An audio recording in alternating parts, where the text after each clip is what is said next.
Question number 11.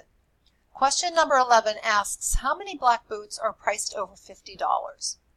So we're looking for a count, but there's conditions. So we need to look for only the black boots and then those black boots that are priced over $50. So I'm going to first of all come up to my formulas tab and then go to my insert function.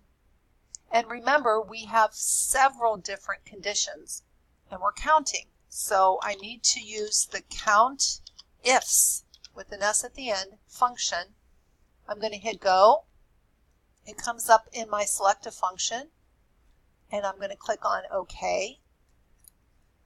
First of all, I'm going to select for criteria range 1 the colors.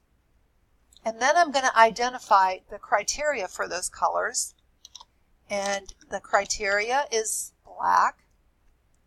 The second range that I'm going to select, because I'm looking for the price, so I'm going to select the price range.